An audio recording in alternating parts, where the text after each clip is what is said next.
So I'm already made a video about the statement of objections from the European Union that's coming in, but let's talk about the FTC suit that was filed to prevent any sort of talks about coming to an understanding with the EU. So the FTC filed a suit to head off any sort of settlement with the EU because there's a likelihood that that was going to go through.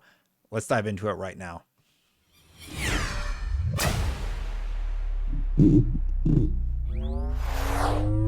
That was me moving the mic. Sorry, everybody. So the U.S. filed Microsoft Activision suit to head off the EU settlement. This is from Bloomberg, and it's really interesting because basically the EU got on a call with the FTC, and then the FTC filed this suit because it seems like the EU is going to be releasing their statement of objections, and they're going to be willing to accept a deal from Microsoft to allow the deal to go through, and that's going to make the FTC lawsuit crumble. We've already talked about how the FTC is looking kind of not great, but let's read through this. This is from Lina Khan over at Bloomberg. It says the U.S. filed Microsoft Activision suit to head off the settlement. The FTC suit comes hours after a call with European counterparts. Brussels officials indicated their intent to hold remedy talks. And in addition to that, Jim Ryan just flew to Brussels to talk to the regulators and try and come up with a deal. And he's saying the same stuff that he said all the time. They could make Call of Duty exclusive, and they could degrade the quality of Call of Duty, things that are frankly a little bit ridiculous. Why would you purposely degrade your product and hurt your sales by doing so? I don't think that's going to be the case. But anyway, continuing on. And just for the record, I do think there is a stronger case to be made against this. I think the whole Call of Duty argument is very weak. It's just a big number and it looks exciting to people. But I think that was the wrong way to go about it. So anyway, let's continue on. Like, they just laid off 10,000 people. Talk about the effect on the workers, right? And then I feel like the FTC has a better case. They decided not to go that route, though. Anyway, the U.S. Federal Trade Commission filed its lawsuit to block Microsoft Corp's $69 billion takeover of gaming company Activision Blizzard in December. Yes. The FTC filed a complaint challenging the merger on December 8th. Yes. So now the EU officials indicated on the call that they intend to begin talks with Microsoft about potential remedies, the person said. That prompted the FTC to file its case the same day to send a strong signal to the EU competition commissioner, Margaret Vestager, who Jim Ryan just met with, by the way, and her staff, the people said, even though technically the commission wouldn't entertain remedy proposals from the companies until later in the process. I find that really kind of messed up, to be honest. So the FTC called the EU. The EU and the CMA have basically been a little bit at odds with the FTC, saying, you know, that's not what we said about the Bethesda merger, and the FTC was using that as a big crux of their case. And now the FTC is filing to stop Microsoft coming to an agreement in the EU and the UK.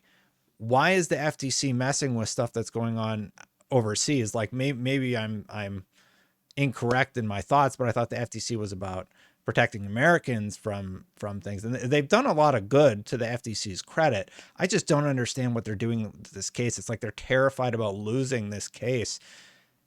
There are other cases pending with Microsoft that make more sense than this one. In my mind, there is little to no documentation or evidence in the FTC's filing for the initial lawsuit. That makes sense. We've read it on the channel before. You can check it out right here. So now they're going to the same place that Jim Ryan is and saying, we're going to stop you from coming to remedies with this company. I don't think that sets a good precedent for discussions with the FTC in the future, and the EU and the CMA. It's strange to me, in my opinion. But anyway, we're going to continue on here with this Bloomberg story. But while I have you there, please consider hitting that subscribe button, hitting that bell. We are so close, so close to 100,000 subscribers. Half of you aren't subscribed. If you hit the sub button today, we would hit the goal today. So consider it. Anyway, continuing on. Officials from the EU and the UK aren't expected to decide on the deal until April, and typically US officials would wait until closer to the deadline and try to work out a global resolution People close to the transaction said they weren't expecting action from the FTC until spring. Yet why are they being so aggressive? Why is Sony lobbying in the US, flying to Brussels to talk to these people? Like, why are they're like terrified of the idea that they're going to be on an even playing field with Microsoft. And when you look at it on paper, it's very clear that Sony would be equal with Microsoft if this deal goes through. Now, as Microsoft and Sony continue buying companies from this point going forward, you know, there's rumors Ubisoft's not doing great. Who knows what's going to happen with EA or Take-Two? There's those rumors swirling around. I don't know what's going to happen there, but this deal on paper, to me, it looks like it puts Microsoft dead even with where Sony is currently, at least in terms of IP, in terms of studio. Yes, Microsoft would have more. And I hear you on that criticism about them coming out with their release cadence and figuring out what they're going to do with their games. Yes, I agree with you. 2022 was awful. Thank goodness we're finally getting some good games here at the start of 2023.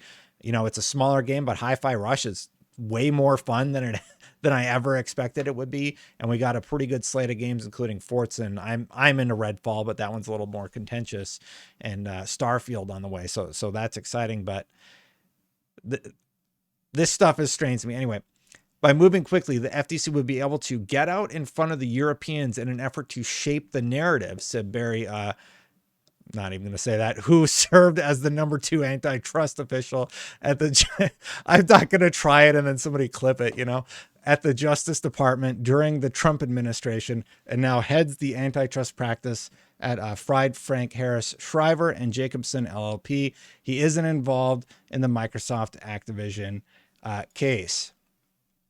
The FTC declined to comment. The European Union's antitrust watchdog declined to comment, saying its investigation of the deal is continuing.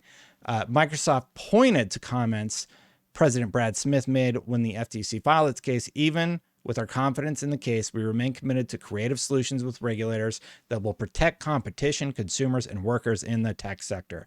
Now, I've been following this for a long time.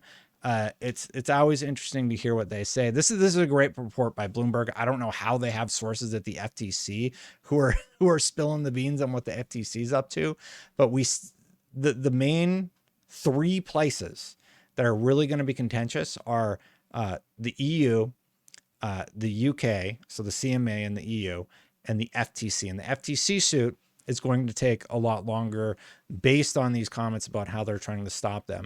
And one place that I also think is going to be quite contentious is actually China. Recently, WoW just shut down its servers, so a bunch of people just had their 10-year-long character that they built wiped off servers because there was a deal with NetEase and Activision Blizzard, which just fell apart for some reason. And I got to do a whole story about that because there's a lot going on in Activision that isn't good, like how they rank their employees and are forced to downgrade some, like 5% of their employees or something like that. I'll do that for another story. But anyway, the long and the short of it is we're getting statement of objections very soon from the EU. I might make a third video today, basically. If it doesn't happen on Friday, this video will probably come out on Saturday because I reference it in the EU one. And then we'll go from there and keep talking about the story. But it's really interesting. Let me know what you think about it in the comments below. And if you've watched this far, consider hitting subscribe, hitting that bell, especially because half of you weren't subscribed. So if you hit subscribe, I would hit the goal today. We're so close.